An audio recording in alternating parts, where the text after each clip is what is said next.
This is Eyewitness News, the weekend edition. Winter-like weather is making travel treacherous from coast to coast. Good evening, I'm Kathleen Chu. Freezing temperatures are blasting the northwest and the northeast regions in the nation. That made for a number of fender benders, closed highways, and some closed runways. This morning, air traffic at Portland International Airport was delayed as planes had to be de-iced. And tonight, airlines at the Eugene Airport had to cancel all late flights to Portland because more severe weather is predicted for the northwest. Travelers have been rescheduled for flights tomorrow. The harsh weather put a damper in a lot of travel plans. We are going to Nassau for 1 week, and we're supposed to be out of the airport at 7:57, and we've been here since 6 o'clock, and they're delayed basically another, 2 hours, 2.5 hours. And in the northern parts of the Midwest, there were lines of people at the airport. Many were forced to spend the night there because their flights were canceled yesterday. They were able to catch flights today. Forecasters, however, say as much as a foot of snow could hit parts of the Great Lakes region and New England overnight. If you're planning on driving into California on Interstate 5, there's an update on the speed limit. California highway officials have lifted temporary restrictions. The speed limit was reduced to 45 miles per hour. That was after 8 people were killed in 2 traffic accidents around Thanksgiving. Officials said the highway was too dangerous for the standard 65-mile-per-hour limit. But now road crews have roughened the asphalt to improve traction. In Medford, police have positively identified the bodies of 2 women brutally murdered this week. Autopsies confirmed the identities of Roxana Ellis and Michelle Abdil. Authorities are saying little about the investigation, but they revealed the cause of death. Eyewitness News reporter Jeremy Diesel has more. And basically, the autopsies had to be delayed because of another developing murder scene.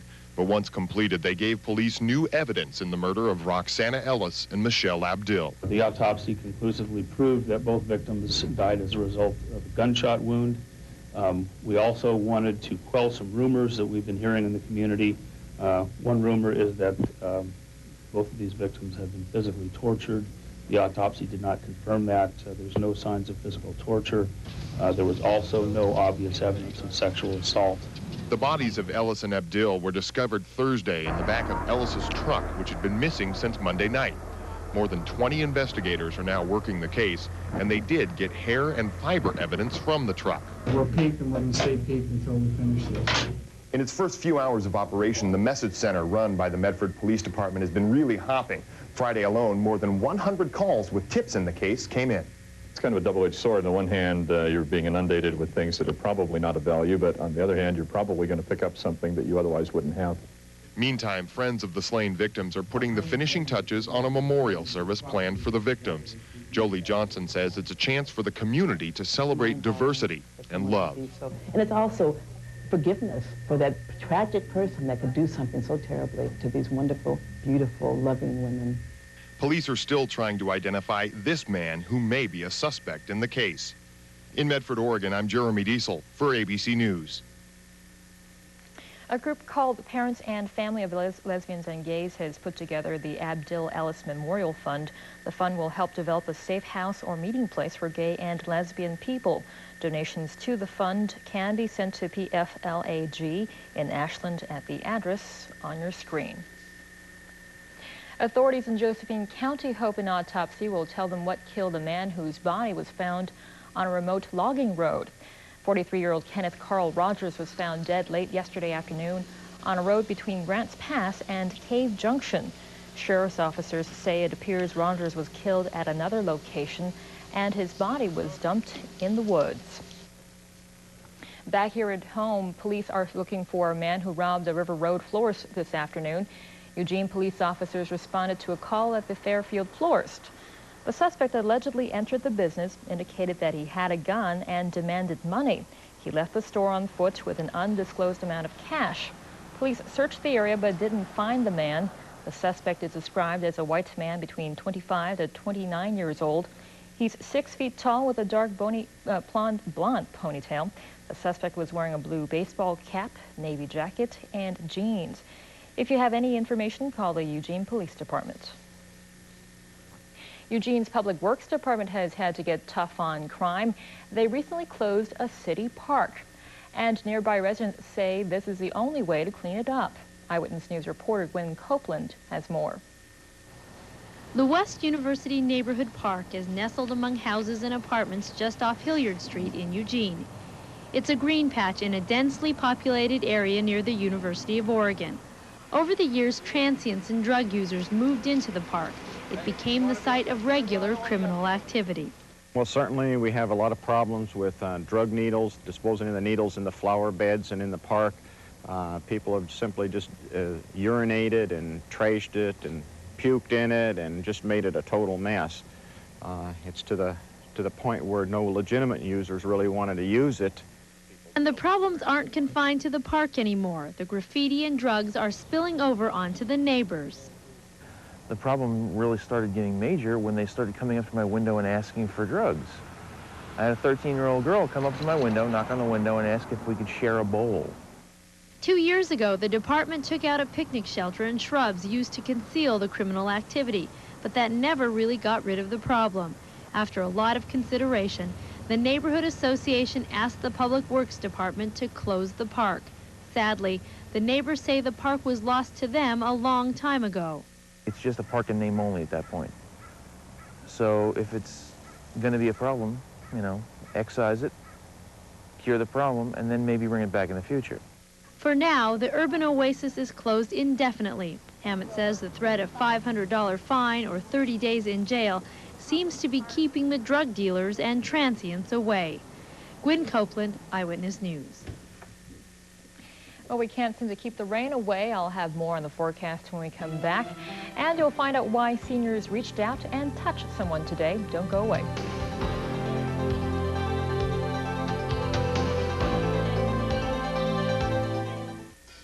Located in the heart of Eugene is the Washington Abbey, a community for seniors who cherish their independence and enjoy time shared with family and friends.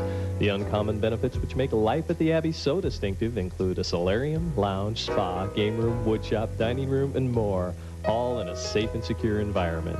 The Washington Abbey offers a variety of rental and buy-in options as well as a continuum of care at the Eugene Good Samaritan Health Center. So call today and find out just how easy life at the Abbey can be. Happy holidays, Aunt Bev. We've all been wearing the festive sweaters you got us last year. Today at Target, we got 100% cotton Britannia jeans for men. Dad's getting the relaxed fit for comfort, and my big brother gets the loose fit for style. They're only $16.99. But shh, it's a secret. I think it'll just be easier for you if this year you got me, say, a new red sled instead of a sweater. Children of the world. On the next nightstand, one-night stand reunion. Bingo, bango, bongo. Sounds like this guy really popped your weasel. I'm still sold. Hey, what must be a Grand Slam breakfast? So you got your Grand Slam, you just didn't get breakfast. Then... Have you ever worn your mother's underpants? Mama's boys. I'd like to kick this freak's. One-night stand reunions and Are You a Mama's Boy? On the next nightstand with me, Dick Dietrich. Saturday night at 11:30. This week on Cisco and Ebert. Dad! I'm ready. Let's do it. Steve Martin and Diane Keaton are shocked by news from the stork. They're going to be grandparents in Father of the Bride Part 2. Also, two wealthy brothers fall for the chauffeur's beautiful daughter. I got a surprise for you. I got one for you, too. Harrison Ford, Julia Ormond, Sabrina, this week, Siskel and Ebert. Sunday evening at 5 on KEZI. Where would you call if someone handed you a half hour of free long-distance calling? Merrill Lynch gave dozens of senior citizens a chance to decide, and they called all over the world. They dialed children on missions in Africa, far-flung siblings, and lost schoolmates. I finally got him today of trying to fill in 50 years in just a few minutes, you know. Like I say, the best Christmas present I could ever have. And I really am thankful to them for it. I really am. 150 Merrill Lynch offices nationwide have opened their doors and phone lines one day each holiday season. The seniors can call whomever they want, wherever they want. Today, calls were made to such places as Mexico, Romania, Israel, and Sumatra. Well, it's time now to call up our weather forecast. We had a nice break today from the rain, but bad news, showers will be back tomorrow. First, here's a look at current conditions in Eugene. Right now it's 38 degrees. The barometer reads 29.92 and falling. The high today 38 and the low 32. Let's see how the rest of the state's looking. Oops, there are the highs there. Now this is what we're looking at right now. Very chilly on the east coast, or actually the east part of the state. Below freezing in most places, but staying somewhat warm along the coast in the 50s.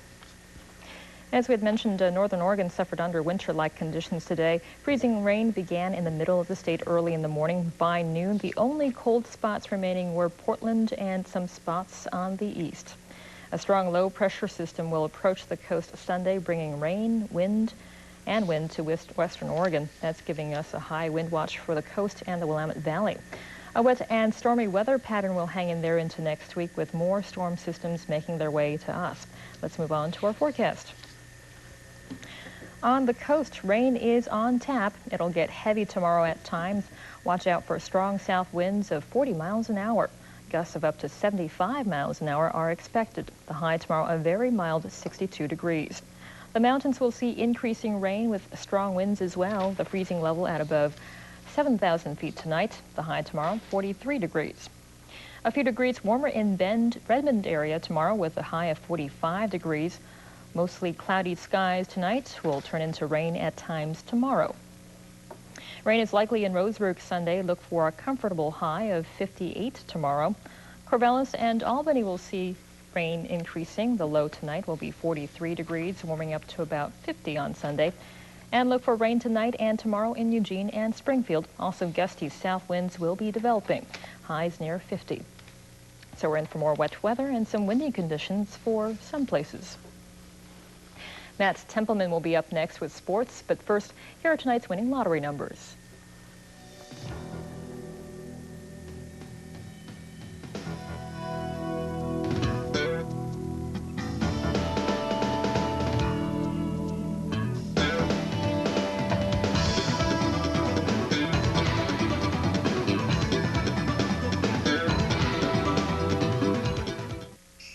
The Hut Wheels crisscross doodle bear with its own dream palace with the Lucky Ducks and Bobby's baby sister Kelly. Driving the Batmobile. Target knows exactly what kids are asking for, like big, tough Tonka trucks from Hasbro. The entire fleet is 20% off during Hasbro Week. Talking electronics make brighter kids with Play School's all-in-one learning center, just $54.88. I want all the toys you have, please. Children of the world. Her boys were missing, but a guardian angel was watching. I said, I saw those two children last night. Her child disappeared. Were you expecting to find him or expecting to find his body? But a simple hero brought him home. He said to me, Mister, please help me. He won't let me go. As far as I'm concerned, this is God's work. This is a miracle. That we are together again. You'll hold your children a little tighter after the next Oprah. Oprah, Monday afternoon at 4. Well, Matt is here with sports, and somebody got a haircut today. Yeah, That's not you. No, it's not me. I have all the hair on my noggin right here. But there is one certain person who is missing a few hairs, whether they're gray or whatever. However, I'm sure he is most happy to be missing them. Prior to this afternoon's Class 4A championship football game, there were fans in the stands with hats saying, Roseburg 14-0, a statement that declares the Indians champs without knowing the outcome. Well, right about now, head coach Thurman Bell could use one of those hats. Last year, he told his players he would shave his head if they won the state title. And the man looks like a cue ball. Just the third time a championship game paired two teams from the same conference. The Indians 13-0, Eagle Point 11-2. Indians on the move early. R.J. Josephson providing our first highlight. He picks off Gary Vance and heads 68 yards to the left. The extra point was no good. And Eagle Point was leading at this point 6-0. The next possession for Roseburg, similar result for Eagle Point. Toby Taylor with the INT, and with some daylight to run, he goes 52 yards, brought down.